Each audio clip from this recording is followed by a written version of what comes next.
Welcome to this avenue of opportunity. My name is Linda Miyamoto Asato. Hajimemashite, douzo yoroshiku. I'm a Sansei, third-generation Japanese American, and a volunteer docent at the Okage-sama Day exhibit here at the Japanese Cultural Center of Hawaii. Welcome to our virtual tour of the pre-World War II life and conditions section of the exhibit. Please remember to hit the like button and subscribe to our channel to receive more content. Mahalo to the CPB Foundation and our other sponsors for their continued support. I'm here because of my parents and grandparents. I feel a debt of gratitude, which is the Japanese character on, to my parents and grandparents for all they shared with me, which I shared with my children, and I hope to share with you when you visit our museum. Before moving on to the historical and serious changes that occurred, let me introduce you to my maternal grandparents, Takeo and Midori Konishi, who came as teenagers to work on the sugar plantation.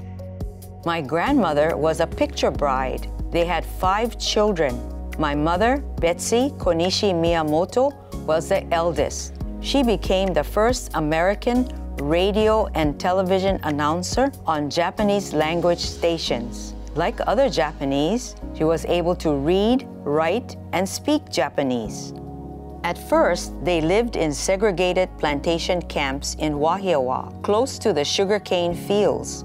They subscribed to the 2 newspapers, Hawaii Times, Yasutaro Soga's paper, and Hawaii Hochi, Fred Makino's paper. These newspapers influenced the workers to challenge their loyalty, chugi, to the emperor and their homeland, which resulted in the first known strike of 1909, in which 5,000 Japanese workers, or 70% of the total workforce, went on strike for 3 months. They were suffering from inadequate, poor housing and unequal pay compared to Portuguese and Chinese workers. They asked themselves, should I be obedient, a loyal citizen of Japan, and not embarrass Haji, my family, and my country?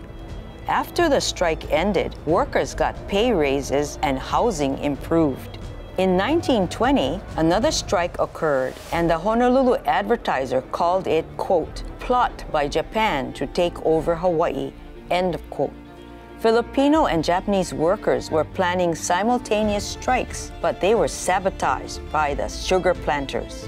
The strike ended, but the outcome was more social welfare programs. The newspapers played a major role among plantation workers and swayed public opinion in support of subsequent strikes.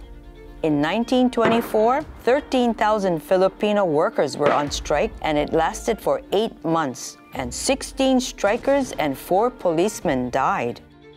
And in 1946, when the union ILWU united 100,000 workers, which was 1/5 of all workers, and they struck 34 plantations for 79 days. These unionized workers and families were successful. They overcame racial barriers, opened doors to education and access to the legal justice system, and finally improved working conditions and pay raises, laying the foundation for change in Hawaii. Did I mention how education was valued?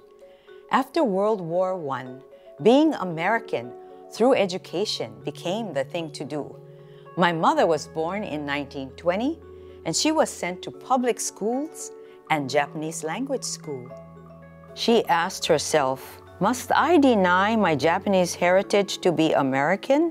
The Hawaii Territorial Legislature outlawed Japanese language schools, but newspaperman Fred Makino of the Hawaii Hochi fought from 1920 to 1927 to reinstate Japanese language schools, and he was successful at the Supreme Court to have it reinstated. Let's walk down this street of successful businesses. After their 3-year contract ended, many families left the plantation to start their own businesses, or their Nisei, second-generation children, went to college to enter professions like teaching, nursing, pharmacy, dentistry, and others. Opportunity abounds. Thanks to their gamang, or quiet endurance, many became successful in their fields. My Konishi grandparents became restaurateurs, selling meals from their place in Alapai, a Japanese community. What was unusual was that my grandfather did the cooking and my grandmother did the waitressing and handled the money. Not all Japanese households were like my family. My family was at Aala Park for many community events and entertainment. This park was a staging area for the first major sugar strike of 1909. Many of the 7,000 Japanese in that strike slept in the park. It served as assembly area for the 1920 strike, but like this time of 2020, there was a worldwide influenza pandemic, and 1,056 Japanese and 1,440 Filipino were stricken by the flu epidemic. Nevertheless, on April 3, 1920, 3,000 of them marched around Aala Park and towards Alapai. Aala Park has many swings and other playground equipment and was used for staging parades and sumo tournaments as well as baseball games. I remember going to movies at Japanese theaters by Aala Park with my grandparents on Sundays and getting bags of chestnuts from Amaguri Taro and having saimin at Kawamoto Saimin stand. My parents remember doing this too. Some weekends we'd be at home playing the Japanese card game Hanafuda. I learned conversational Japanese this way. My parents and grandparents had Shinto and Buddhist altars in their homes. They attended Buddhist weddings, funerals, and sent me to Japanese language schools to learn the language. I am grateful, kansha, for their nurturing my love for learning. Now we're at the end of the street and we see the outside of a Christian church.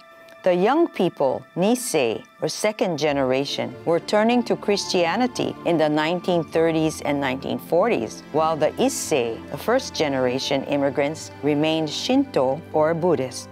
Reverend Okamura of Makiki Christian Church helped to establish Japanese language schools to provide children with the opportunity to connect with their parents. My parents, William Miyamoto and Betsy Konishi, were married at Harris Methodist Church when my great-grandfather objected to their marriage. Neither of my parents were Christians, but they wanted to marry, so they found a pastor to help them.